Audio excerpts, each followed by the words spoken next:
Hello and welcome to Daily Politics on Trust TV. I am Suleiman. On Daily Politics today, we look at the issue of the Nigeria project vis-a-vis separatist movements. Over the past few years, separatist movements across the country have gained momentum. Indeed, the leader of the IPOB, the leader of the Indigenous Peoples of Biafra movement, IPOB, was in court today. Of course, the case has been adjourned to some time in the next year. But the movement remains. The sentiment that some people want to be out of Nigeria, want to break away from the current Nigeria as we know it to form their own country, has remained and is becoming thick and thicker by the day. What do such movements mean for Nigeria? What do such agitations, if you like, mean? Are they legitimate? Are they not legitimate? Do they have an end in sight? Do they not? This and some of the other and similar questions are what will occupy our mind today. With me are two important guests that will help us do justice to this matter. My first guest is none other than Barrister Maxwell Okpara, who is himself a human rights activist and a lawyer for Nnamdi Kanu. And my second guest is, of course, Malam Somaila Musa, who is Director of Strategy and Programs, Coalition of Northern Groups, but also a public affairs commentator. Thank you for coming on the show, gentlemen. Before we go deep into the discussion, let's take a minute and bring you our usual roundup of politics in the news today. Stay tuned.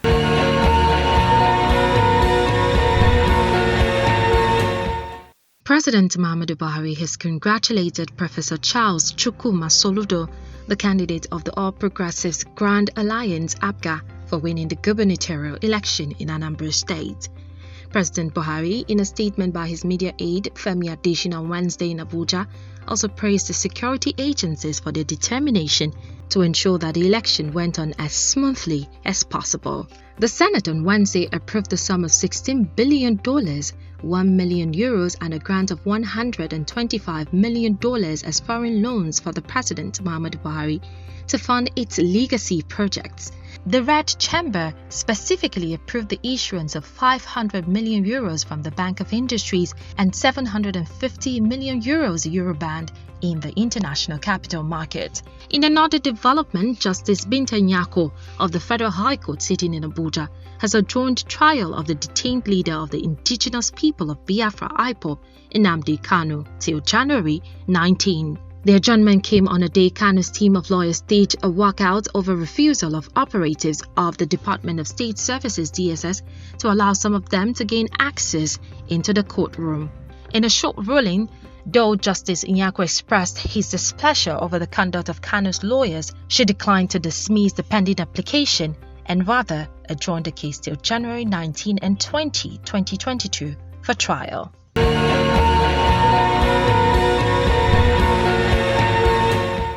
Welcome back. This is Daily Politics, and we're discussing separatist movements in Nigeria. Barrister, so we learned just earlier that the case has yet again been postponed, the Nnamdi Kanu's case, which you and other people are helping to pursue. Why is the case being postponed again and again? Thank you, viewers. Thank you, Nigerians. Thank you, everybody that is watching. I want to start by saying that this is another injustice to the country, another national embarrassment, another injustice to Nnamdi Kanu. One, you know how this thing started. Of course, Nnamdi Kanu is facing trial here in this country. And something happened when the military went to invade his house. They went to his house, on the 11th of September. That was in 2014. And they came back. They went there with armored car and came back on the 14th of September, the same year, to invade his house. Many people, according to what we had, 38 persons were killed. And but such claims. What was the evidence that you had 38 people killed? I'm coming. Yes, I'm quoting his family members. is there on oath. His family members, are they, Yes, can they pronounce? They deposit before court. They deposit before court. So now, but whichever that is the case, it is well established that army invaded his house and many people were killed. Now the question there is that after that incident, Nnamdi Kanu disappeared. So his shorties, I'm talking about Senator Nyabaribe, his religious leader, and one of his traditional rulers, went to court, telling court that we don't know the whereabouts of Nnamdi Kanu because the last encounter. The question is about why do you think the case is being adjourned? I'm coming. I'm just laying a proper foundation so that viewers can understand. Okay. So they informed the court that the last encounter with Nnamdi Kanu before his disappearance is with the military. That the military should provide Nnamdi Kanu. So all of a sudden Nnamdi Kanu surfaced in Israel. From Israel, Nnamdi Kanu deposed an affidavit, which we printed and filed in court. He stated before the court how the military invaded his house, how he ran away, and how he is ready. I'm asking you as a lawyer. Most of these issues, excuse me, most of these issues that you are talking about, excuse me, these are issues that are already in court. Yes. We don't want to be prejudicial. Yes, I'm coming. My real question is, as a lawyer, what are the reasons? Is it because since you are the defense are not ready or the prosecution are not ready? It's a technical I'm almost there. I'm almost there before you interjected. Okay. So now, that now led to the court threatening to issue bench warrant against his shorty. So while we are waiting for that, his shorty now came to court, informing court that you should give me time to go and look for Nnamdi and ask the army what actually happened. So we are on that before Nnamdi Kanu resurfaced. And that was on June 29th. And they said that Nnamdi Kanu was brought from Kenya. I don't want to go into extradition and what have you. So he was brought on in court on that 29th June without his legal representation, without any charge, any amended charge against him. And the prosecution, Minister of Justice, have our addresses and our contacts. They never told us because we are told that he was brought in this country on the 27th and brought to court on the 29th. And they never did it fit to inform us that we are taking him to court. They brought him to court, argue on their own. So what did the court say? Apply that court to say that they should detain Nnamdi Kanu at a DSSS custody, which is not a proper place to detain somebody. And court even allowing Nnamdi Kanu told me, I went to see him, he told me that he spoke. I don't know why you are interjecting me so that I can flow. I am moderating the program. Yes. You understand? So court now allowed Nnamdi Kanu to speak from the dock, which is against the law, without legal representation. Immediately you are brought to court and the legal representation is not there. Nothing will happen in court that day. Court should immediately ask the prosecution. You ask the accused or the defendant. So are you accusing the court of something? I'm coming now. I'm laying the proper foundation. So Nnamdi Kanu was allowed to speak from the dock on that particular day, and he was ordered on an application from the prosecution that Nnamdi Kanu should be detained at the DSSS custody, and the matter was adjourned in October. Now in October we are in court. No, in July. In July, we are in court. Everybody's waiting. DSSS never produced Nnamdi Kanu for no single reason. They you cannot say for no single reason. Excuse me, I'm coming. Excuse me. There could be many reasons why. I'm telling you the reasons. You would have asked me why should I say that there is no many reason? Okay. Because they say that because of logistics problem. Logistics could mean security. It could mean so many things. Yes, I hear them saying. Remember that these are the parties to the case. Okay, excuse me. I've learned that you did not. You asked me a question, and I'm learning to the question. So now the matter was adjourned today. I know where I'm living because people are watching, viewers are watching. Precisely, that's why I want you to go so that we can talk about so many things. Today we came to court. So when we came to court, so we are 7 lawyers on the defendants, represented by different organizations. Now, prosecution, Minister of Justice. So we discovered that prosecution, there are up to 8 lawyers in the courtroom, apart from DSSS operatives. In the courtroom, not outside. In the courtroom, not outside. The ones outside is uncountable. Now, we now say that, okay, we are only 7. The DSSS is telling us the number of persons, lawyers that will come in. We said, no, you have no right to that. You are not the court. You are a party to this suit. You are the prosecution. You can't be a judge in your own case. So we are arguing with them inside until we are told. Nnamdi Kalu's younger brother, who was inside court, notified us that the court has come in. We wanted to go in. DSSS locked the court. We are knocking. They said that we cannot go in. I'm talking about a party, a prosecution.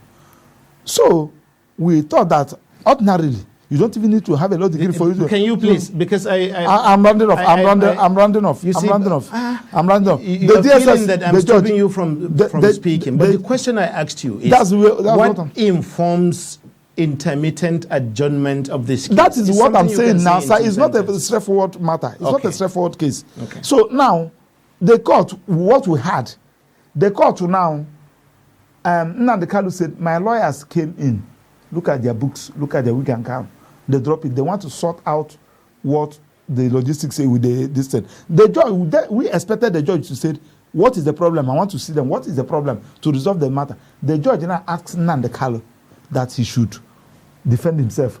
Or, I am saying, because I cannot defend himself. He adjourned the matter to 19th and the 20th for no just reason. Without Nnamdi Kalu being heard, without fair hearing. Barrister, last time when this case came up, the court said that, the time before last, the Nnamdi Kanu was not produced in court, and the court said that they are not going to do anything until the prosecution produces the witness. That was not the last time. That was the time before last. Yes. You understand, So that's a good reason for adjourning a case. That one. That one. It's not a good reason. For what? That you don't produce the accused person that is under a custody. There could, oh my God, there could be so many reasons. You can't give that reason. That's what we are saying. Excuse me. Okay, let me bring the second guest so that it doesn't look like just you and me. Nnamdi Kanu has been in court at least since his reappearance after he jumped bail, which he did not mention. Since he jumped bail, and the federal government got him and brought him back. He has appeared in court. Today was the third time. Second time he appeared, second time he appeared in court. The first time he was not in court, and the judge ordered that he has to be produced in court. And then the second time, and then they adjourned to today. So what, in your opinion, could be the reason why the intermittent adjournment is going, and what are the implications of that to the case? Well, frankly speaking, I can't tell you exactly because I'm not part of, the legal, yeah. And as a matter of fact, I follow up probably online or stuff like that. So I really can't tell you exactly what is the problem. Even today, I didn't follow the proceedings until maybe later I might sit down to begin to study, the facts. But you see, the implication, like you mentioned, is that it begins to portray the country as very unserious. It's because this kind of case is a case that the whole world is beaming a searchlight on. Everybody is interested in. They want to know what is actually the problem because as a matter of fact, for those who were not even interested ab initio, from the time he was extradited from Kenya, yes, it calls the attention of the whole world to know, because there are other infractions between Kenya. What happened in Kenya, that was shoddy. We don't have the details. We only knew they brought him in. But that really called the attention of the world. And I feel at this juncture, the Nigerian government should be bold. Whatever it is you want, you can take your decision. Nobody can impose anything on you. If you find him guilty, so be it. And if you want to discharge him, so. But I don't really think there's need for intermediate. It portrays us as very unserious. Okay, so but that's what we are saying. It's not that we don't want we want. You mentioned earlier, Barrister, that Nnamdi Kanu is in court for agitation for sovereign state of Biafra. That's not what the federal government says. The federal government is saying that he is in court because he's incited violence, he is made speeches, because members or people loyal to him and his organization, the indigenous people of Biafra, have a hand in the destruction of many police stations, in the destruction of many buildings belonging to the government, and indeed in the killing of over 100 police officers and other officials of government in the last 1 year alone. That's what the federal government is. The federal government is not saying that Nnamdi Kanu is in court because he's agitating for Biafra. He's in court because he's inciting violence. What's your opinion to that? Well, I'm not the Attorney General who discuss issues before the court that is in court. Remember that he made this comment. I'm talking about the prosecution. A senior advocate of Nigeria, the chief law officer, number one law officer we have in this country, that I'm supposed to be learning from. You don't discuss a matter that is in court. The matter you just stated before the court. And by my training, by what I have learned in law. But the facts of a case can be reported. Excuse me, sir. Journalists do all the work to reflect the case of the facts of a case. You don't discuss issues that are in court. What we are discussing is what happened in court. And I want to start by saying that Nnamdi Kanu was never extradited at all. I am an authority when it comes to extradition. That's what I used to do my master's, and that's what I'm using to do my PhD. Extradition has a procedure. Nnamdi Kanu never extradited. Nnamdi Kanu was adopted and brought into this country. No procedure for extradition was followed. That one is on that. I don't want to go into procedure. On the issue of bail, jumping bail. You jump bail when you refuse to appear to face your trial. One of the exceptions. Isn't that what happens when you run out of the country, particularly on documents? Anyway, go on. That's what I'm saying. Because when you allow me to explain, you jump. One of the exceptions is that if your life is at stake, if Nigeria is at war, if your house there was no war. Excuse me, I'm coming. I'm giving you exceptions. If your life is at stake, and you know that you are not protected, you have to run for your life to inform court that is what happened to me. I'm ready to face my trial because it's only a living that can face trial. Nnamdi Kanu deposed this thing in affidavits before court when he was in Israel. He said, look at what happened to me. He deposited in affidavits and will file it in court. He said, court. In other words, he absconded. No, well, excuse me, sir. Okay. He said, court, I'm ready to come and face my trial if I will be protected. I'm not saying that something that I don't know is in the court file. I'm a party. They served me a copy. I have a copy. The court have a copy. It was on that basis that we are. Now, that one is on that. Then on the issue, because I wanted to explain why we came here. I did not come here to talk about what they charge. Yes, exactly. Our interest is in the wider because my movement. own, exactly. I can now say that this Oga came to my house and carried 30 billion naira. It is my mouth. That's accusation. Yes, I have my mouth to say it. Yes. It is now left for me to do what? To prove it in court, yes. Federal government has proposed what they call charges. Personally, I call it love letter. They propose what they call charges. It is the charges are there in the court. It is now simple to bring their... So can we move away from Nnamdi Kanu? Can we move to the wider issues associated with separatist movements? Because it's okay, that's the bona fide... that's the bone of contention. It's okay. That's the now on the issue of separatism. This, remember that Nnamdi Kanu has been there. Wazirika has been there during Obasanjo, if I'm not mistaken.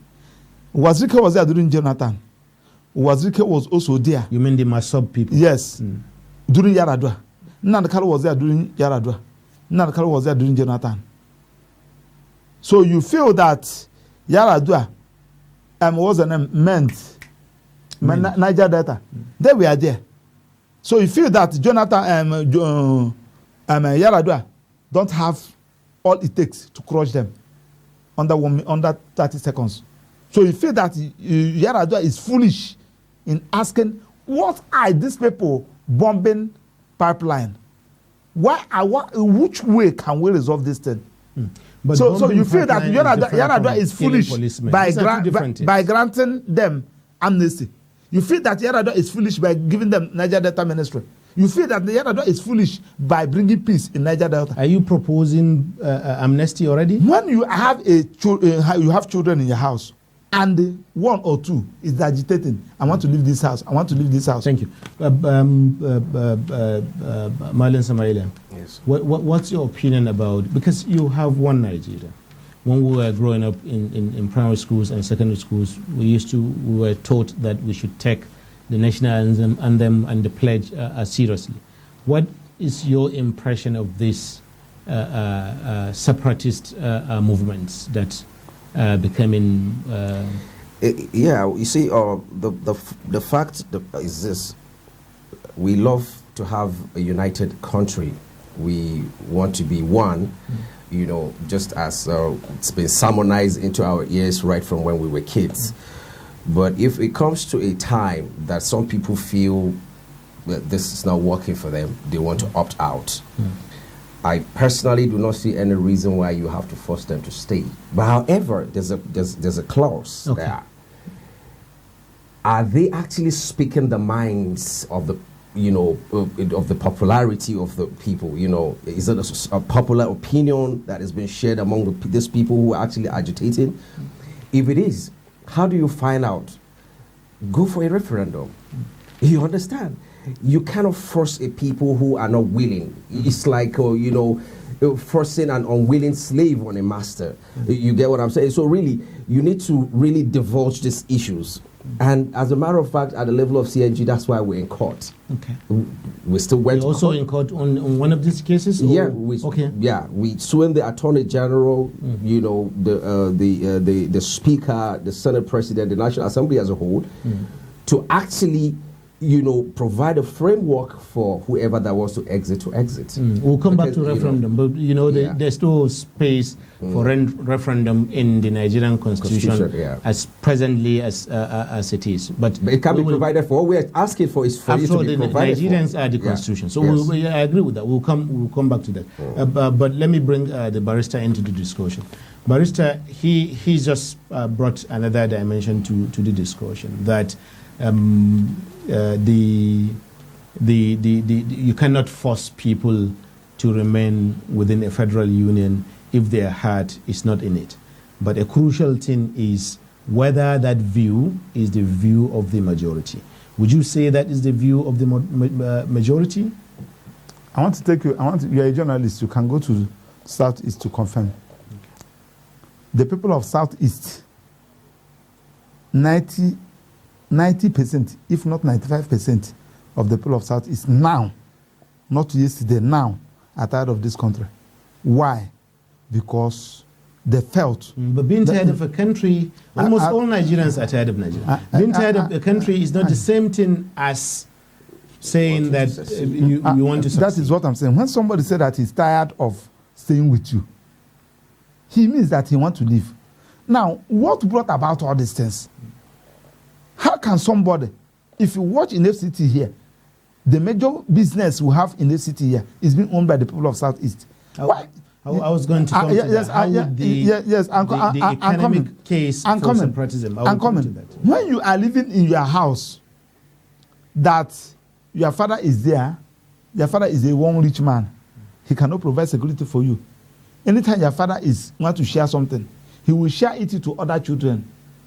He will leave you alone.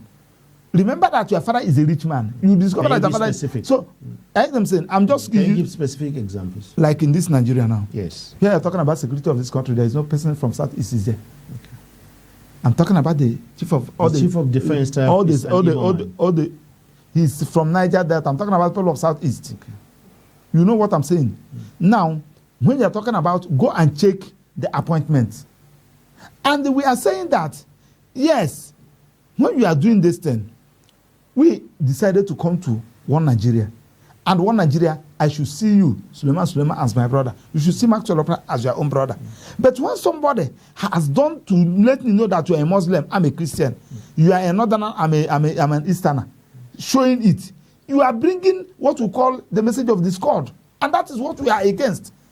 I've been living in the north. I'm president in the north. But now, what? These separatist movements actually predated Buhari's government. So it predated the idea of having no representative I say I'm coming. Southeast in the government. Because in Yekija, who was President Jonathan's, he was from the southeast. And even at that time, there was still talk about people, IPOB. I'm telling you that Masob was there when Obasanjo was there. Okay. You ignore him and be doing what you believe that is right. Where is Masob today? Didn't he die naturally? When did Nnamdi Kanu started being popular? For Christ's sake, you should know when. That's a good point. I'm coming, sir. Okay, please carry on. The point we are making, because when you bring us in a program like this, people want to learn, people want to understand what we are talking about. I'm not happy what is happening in Nigeria today. Okay. I have my property here. I build a house here. I'm practicing law here. Good. And I enjoy doing business in the north. He is my brother. In fact, I can comfortably tell you that my major friends are northerners, and I enjoy them, even those I school together with in the north here. So the point we are trying to make is that bring an enabling environment. Create that enabling environment that will show that we are one. Don't try to show that this person that is not a Muslim is not a Nigerian. This person that is not another is not a Nigerian. That is what is causing this problem. You cannot see that Iwoho just came up. Iwoho. And the people of Southwest let me bring you into discussion as well. Okay. This kind of sentiments, these feelings of injustice, of not being carried along, of being left behind, is a feeling that is very common and widely spread everywhere in Nigeria. In fact, in some cases, you find it even within states, where one part of the state, for example, one senatorial zone within a state, will be feeling that they have not had a shot at the governorship or at the some ministerial positions representing the federal government from the state and so on and so forth. What do you think? So it's not something new, and it's something that virtually all Nigerian groups, can equally claim to. Do you think what are the issues that are fueling this? Because he says, talking about Southeast, there are many people across the country who would also say that they have not seen any somebody, a Bachama person can say that there's not a single person representing them in government, or a Kanuri, or things like that. Yes. Yeah, you see, I'm not a politician, and that's why I wouldn't want to delve into what's fueling it. But of course, these are obvious reasons. But I would like to talk about what it's generating and how it's not being properly managed. It's a different thing. I'm from Katsina, for instance. Okay. If you meet me anywhere, just doing my business in Anambra, for instance, and you say because Buhari is the president, for whatever he does or he didn't do, I should be taking the brunt for it. That's totally wrong. It's unacceptable by every standard. And as a matter of fact, that was what informed us to issue the quit notice we issued at the time. We said they should vacate the north as well. The reason is simple. You need to learn how to vent your anger or channel it properly. You don't just get loose in the market and begin to just kill everybody in the name of trying to make a point. Because in the long run, your points become zero. You're not actually communicating anything in the long run when you go about it the mad way. Because we've seen a lot of issues where what's happening in Abuja at the upper echelon of government, common artisans are the one taking the heat for it. Yes. Why should it be? You understand? It shouldn't be like that. Whatever agitation you want to make, people in the north will fold their arms and just be watching. But by the time you start killing northerners in the southeast, then it sends a signal that these people are actually having something, different from what they actually, the point they're making, because they are not actually venting the anger to the right person. In that conference room where they decide to say, oh, let them go, don't let them go, that person who is the shoemaker does not know anything about it. Why do you have to kill him? You understand? So it's totally wrong, and that's the area we're majorly concerned about. That's why we say, well, we think at this juncture, if anybody that wants to go, please just let them go. If you cannot do anything about it to stop this killing, then we're rather better off to let them go, because the number one priority or your number one function or responsibility as a government is to protect lives and property of your citizens. And if you're failing to do that because somebody is trying to agitate or try to make a point and then waste other people's life, then do the needful. That takes us to just about the middle of the program. I think you've raised two issues that we will be continuing with. One is about secessionism and violence, whether violence or there are other means or more peaceful means in which people can pursue or agitate for change. But also about the economic case for it, whether or not all these sentiments have economic reality inbuilt in them. But that will be when we return. If you are just joining us, this is Daily Politics on Trust TV. We'll be taking a minute, and when we come back, we'll continue our discussion on the Nigeria project and separatist movements. Stay with us.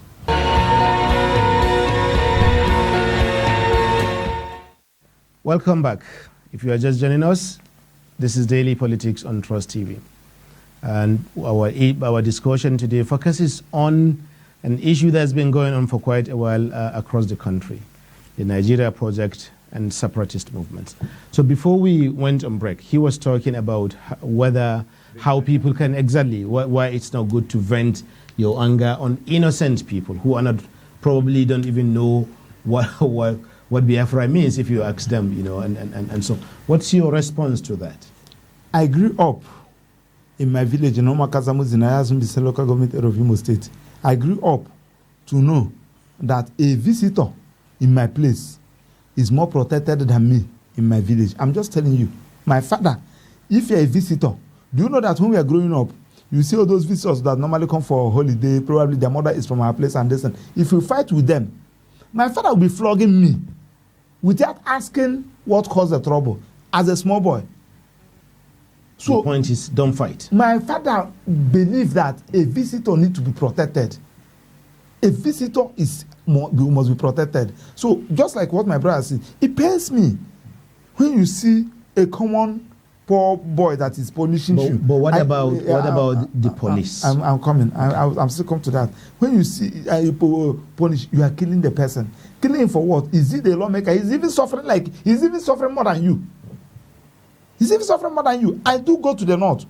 Honestly speaking, I'm sorry to say this thing. When I go to the north and see people by 10 o'clock, the mates of my children on the street begging, I just fight the government.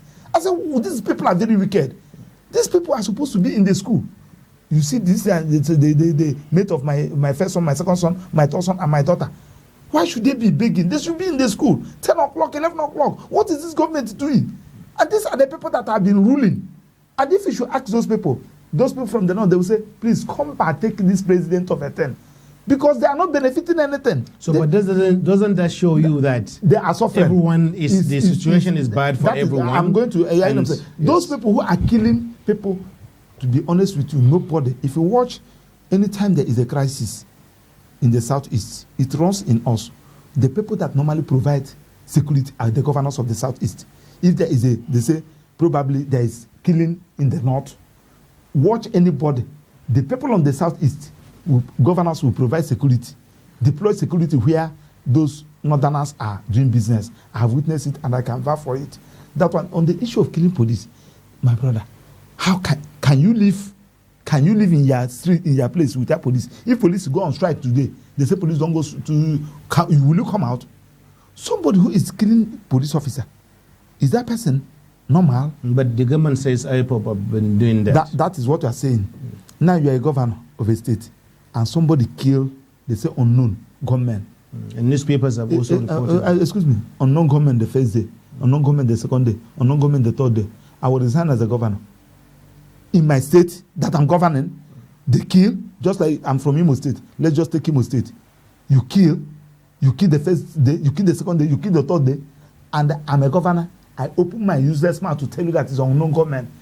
Commissioner of Police is reporting to me. State Director of DSS is reporting to me. Civil Defense is reporting to me. Immigration of the state and all this, including the vigilante. I have the councillors and the local government chairman under me, and they're saying unknown gunmen in your state. You are not even ruling the whole Africa. You are not even ruling Nigeria. In your state, if you should ask me, there is nothing like unknown gunmen.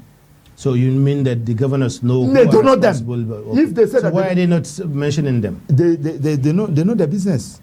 Okay. I'm saying it in the national television. Any governor whom they kill in your state for 1 week, I'm not saying 2 weeks, for 1 week, and you are unable to fish out the people that are doing it, You are highly incompetent. You should shamelessly resign. Okay, so let's go beyond these issues, because the agitations for leaving Nigeria or for forming a separate Nigeria, it's not only happening in the southeast. Yeah. It's also now in the southwest, where the government also has cases against the leader of the Yoruba nation, Sunday Igboho. What do you think? And then also maybe even in the north, itself, we've heard of people talking about things like middle belt, and so on and so forth. Even if it has not escalated to the extent that they want to form, people want to form an independent country. Why is this going round and round and round and round? Okay, first I think some persons felt there's so much injustice. I mean, it's a relative term, It depends on how I define justice or injustice to me. But you see, as this is actually escalating, we're beginning to, because we're perhaps going to get to a stage where one particular state will also say they don't want to secede. You understand? Just one state who is feeling, whatever is coming is not getting to us. And of course it's not the best way to go. We're better together. But if we get to that stage where some persons actually say we've made up our mind, we want to go, instead of all the senseless killings, you just let them be. Besides that, we've seen in the case of the Southwest, the case of Sunday Igboho, it was the issue of Fulani herdsmen that really started it. And he started to say, he wants to defend their territory. If he had let it at that, perhaps he would have driven his point home to say, it's insecurity issues. Everybody is virtually crying insecurity. There's nowhere that is safe anymore in Nigeria. There's no place, in fact, in the north, you cannot have a 1 hour travel stretch anywhere with your two eyes closed. So it should be something that would be looked into holistically, But if he had even left it at that, he will have made his point. I mean, he will have left the stage while the ovation was still quite very loud. But he drove it further to say, Yoruba nation, they want to secede based on... But to what extent do other people... Because Sunday Igboho is one person. Yes. His organization probably more than a handful of people, or a few hundred people, even IPOB and so on and so forth. What about the people in the street, the ones in the classrooms, the students, the teachers, the nurses, the people in the farms? You see, quite they share these views and these values. You see, most of the times in this country, we're also always driven by sentiments, like spur of the moment kind of sentiment, without really sitting down properly. When you want to secede from a country, which committee did you set up to look into the pros and the cons? Yes. I tell someone, somewhere, I was somewhere and they were having this argument. I said, look, you've been in the north all your life. The day Nigeria breaks into whatever, fragments, your own brother that you think will host you when you get back home, after he was going to feed you for 3 weeks because there's no any contingency plan in place. He's going to feed you for 3 weeks max. If that much. And later he's going to tell you, since you've been in the north, how much have you sent home? What have you done to them that have been at home? That brings us to the economic argument for succession. Thank you for taking us right into that.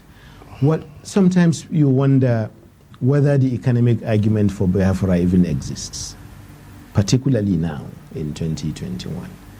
The place is landlocked, is small, and more significantly, even the idea that people from the southeast are good at business is because they have the rest of the market, Nigeria, to serve as market. So if you have, and even if you have Biafra, you're not going to have a separate land for Biafra. Enugu will remain where it is. Newu will remain where it is. Anambra will remain where it is. So you are still going to share a neighbor with Nigeria, whatever becomes of Nigeria. So do people think in those terms? I love that question. That goes to what we're even talking about. I continue to use a man have a son, have children. And the children said, allow me, Daddy, I want to leave this house. I want to be on my own. Daddy said, you don't have a car. You don't have a house. He said, I want to leave this house. In fact, I want to go and live in the bush. If I want to die, let me die. Because of what he presumed that Daddy is doing to him in that house. He said, let me just go into the bush and die. Sir, I'm not here to deceive you. You're a journalist. Any person from the southeast that will tell you that is not angry, even those who hate Nnamdi Kanu naturally, they have started liking him. So I'm not here to deceive you. I know what I'm saying. The people of southeast, now Nnamdi Kanu is a lord. Nnamdi Kanu, you see this seat at home. This seat at home, they have on their own. I was in Enugu that day. I traveled in Enugu Sunday. On Monday, I wanted to do something everywhere. But then there are newspaper reports every day that people have been killed and been maimed, and so on. How do you explain that? Meaning that people also want to go about their businesses and they have been prevented from doing that. I don't like somebody telling me. I normally tell you what I had. Where I stayed in Enugu when I was a student, when I was in the university, I went to see my landlord because he lost a wife. He said, I said, because the place I lodge is just a strong throw. He said, that one is no go area. So they have decided that they should be doing it on the Nnamdi. So you see how this guy becomes a lord. Becomes a lord. Anybody who is telling you this is deceiving you, maybe you want to get something. I'm just telling you the practical truth. Now, what costs about it? Now, it is now left for you. That is why if you call me in the night, any day, I brought it to the government. You are a government. Do you know, sir, that you may not have money to send their children, any of your child, to school? But the way you talk to that your child, I hear them saying, you say, Daddy, don't disturb yourself. Don't worry, let me go and say sugar cane. I will train myself. The way you talk to that your son, even if you have money, the way you talk to that your son, you calm everything down. But there is a way you will talk to your son will be thinking that Daddy get money. Once he will start causing trouble in your house. What are we saying? Like those of us, just like as I told you, yes. I died for Buhari. I contested election under Abga. Remember that Abga adopted Jonathan as a presidential candidate. There at Oka, when we went for convention, I said, Jonathan will never be my presidential candidate. My own presidential candidate is Buhari. They said that they should chase me out of the Ikenga Hall. Then Abga national chairman. I came to Abuja here under Amak Buhari contesting. They did not, as that Buhari's poster, Igbo outfit in that 2015. That was my 600,000 naira, sir. I printed it as I was pressing my poster. Ask any Abga person in Abuja here. I was pressing that of Buhari. So now the point I'm making is that when I travel to the village, I carry Buhari poster. Where PDP are having a convention. My youth in my village. I think the issue goes beyond Buhari. So the point I'm making is that you should be able to carry, immediately you emerge as a president, sir. You are now a father of the nation.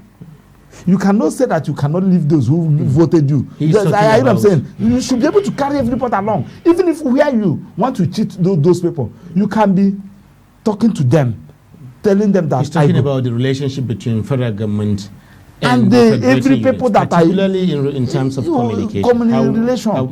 To what extent do you think that either worsens the feelings of separatism or reduces it, or what can that actually do to reduce it? You see, politicians they are all the same. Okay. In every part of Nigeria, politicians are all the same. I mean, their interests come first before the interest of the people they, pretend to represent. When this president came on board before swearing in, the late Dr. Yusuf Maitama Sule came from Kano to come pay him a visit. I was part of the entourage that escorted him to see him at they call it Defense House, where he was staying before he moved to the villa, and there he suggested to him to say, we know so many things have gone wrong before you came in, what Sardauna taught us is what I actually want to lend you. Because if you will treat them the way we felt we were treated, then there's no point for you to be here. And I'm going to suggest a fine gentleman to you to make him the SGF, and he suggested Ogbonaya Onu, and he said, yeah, I've heard that. So many people also have mentioned that, only for us to start this hearing statement is this story is on record. Yeah. Okay. And then it was later on we saw a perceived list flying around, and we alerted Maitama Sule, who also also requested again to see the president to say, well, we don't know how true is the rumored list flying around of the ministerial list, some cabinet members and all of that. And he said it wasn't him, actually, that, you know, politicians, how they do their things and all of that. But you see, the point I'm making is this. You actually need to provide a level playing ground. But I've also heard on good authority, quite a lot of times you see the people, perhaps, let me use, since we're talking about iPod, let me use South, for instance, where the leaders will come to the presidency to hold a meeting, try to, you know, based on perhaps some agitations from their region. And then you hear the leaders actually talking about what benefits them first and foremost before the people. And their only defense is that once it reaches them, it will eventually reach the people. And that's not the original agitation. You understand? Right there in the Southeast, there is a caucus that involves all the Southeastern states who are actually talking to the presidency and saying, this boy, if he's not stopped, referring to Nnamdi Kanu, if he's not stopped, is going to take away the Southeast from us. The political power is swinging towards him now. And you know, the elections are going to come around the corner. He's going to call the shots. Do you understand? So they saw the danger in that. They saw the danger in that, and they're also working against him. They're the one who are actually frustrating on the federal government to say, you need to actually take an action now. Good point. So, Barrister, do you think that the enemy may be closer home than without? Because that argument has been flying around for quite a while, that it is the politicians at home who would like to see that movement is sniffed in the bud, doesn't go anywhere. What do you think about that? Sir, you see, please don't mind me. As a lawyer, you don't answer straight. You normally build a proper foundation. Okay. As a student, I've been supporting Buhari in all his presidential destiny. To be honest with you, the day Buhari was announced as I was in my office at Otakoye, I declared the drinks. Everybody, I said, Nigeria, you're in safe hand. The thing that made me to support Buhari, he's a very firm president that don't take nonsense from anybody. If he said that he's going to do this thing, he will do it, and nothing will happen, except it's something that he said that he don't want to do, just like Obasanjo. And that is what Nigeria needs. Anybody who is telling you that that's people from the south. So are you not having that now? Anybody that is moving, people from the south is moving our president. Buhari we know. Like this, that person is telling you lies. Because he knew what is good in this country. He has even shown some people that we are coming to deceive him. He's telling you, no, you cannot deceive me. He has sacked some people.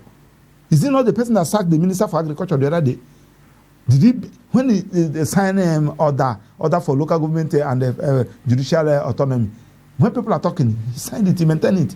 What he said that he would do, that he would do. So when somebody is coming to tell you that this person is coming to take political decision, somebody said that he's coming to take over your leadership of your family, and you are there, which means you're not doing well. If you are doing well, it works naturally.